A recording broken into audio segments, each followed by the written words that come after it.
real true crime cases involving violence, homicide and trauma. Listener discretion is strongly advised, so please take care of your well-being while listening. All cases discussed in my podcast are based on publicly available reporting, verified open source information and lawful documentation.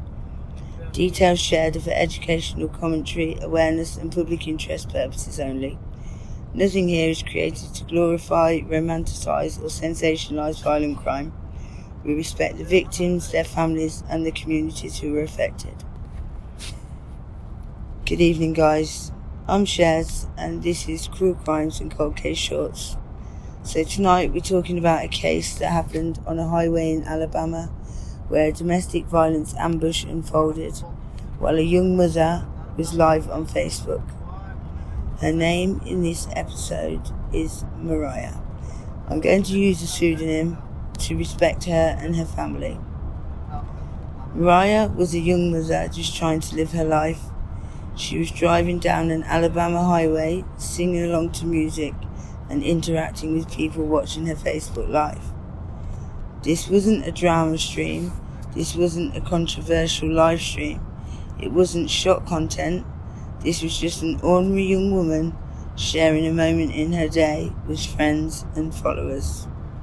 But what she didn't know is that someone she'd recently cut ties with, someone who had already shown warning signs, someone who had not accepted the relationship was over, was already planning to intercept her. This wasn't random, this was entitlement, this was control, and it was calculated.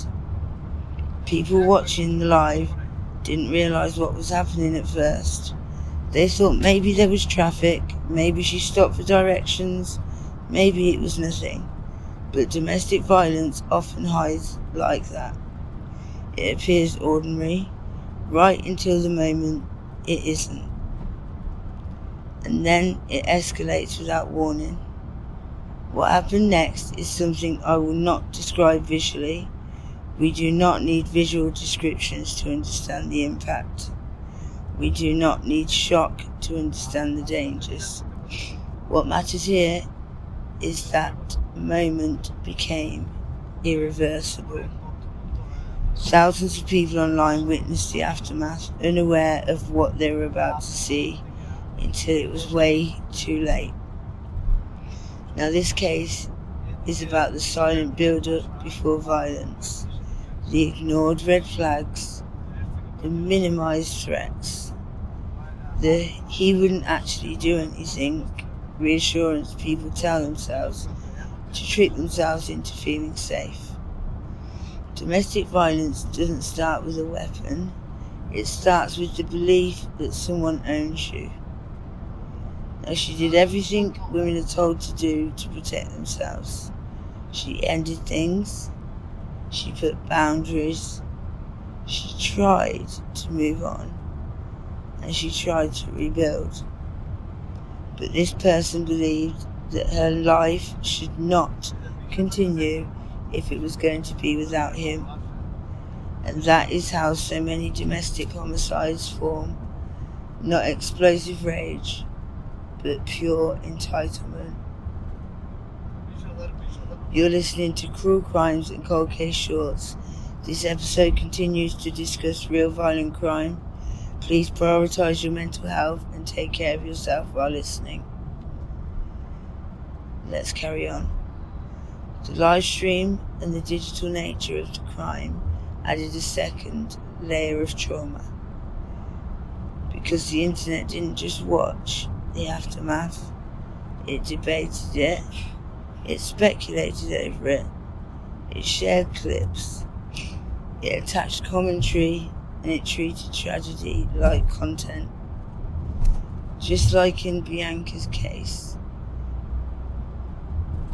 the internet had a responsibility and it failed to take it. And this is why this case matters for prevention education. Domestic homicides are not always behind closed doors. Sometimes it's on a highway, sometimes it's in a parking lot, sometimes it's broadcast live, but everyone and anyone realises what they're witnessing, it's too late. This is why domestic violence advocacy matters.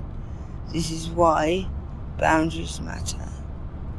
This is why leaving is the most lethal stage for many women. Now Mariah should still be here, no doubt about that. She should have been protected.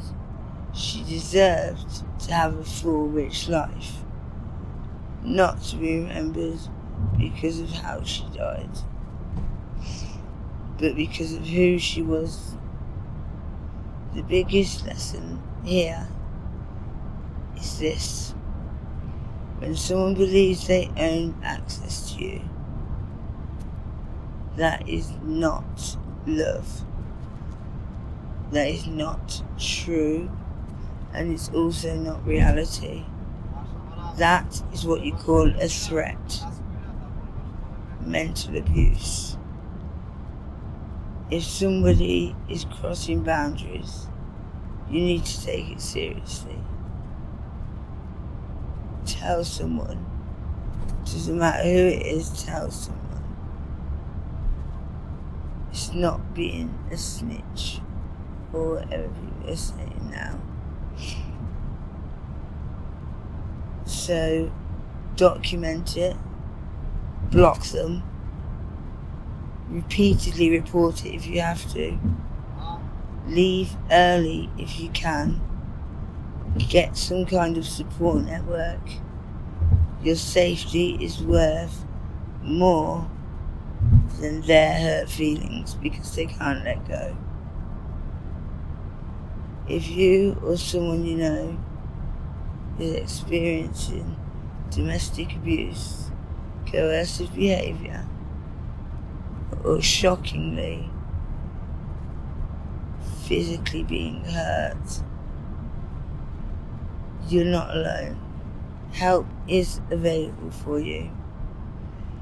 If you're listening from the USA, the National Domestic Violence Hotline is 1-800-799-7233.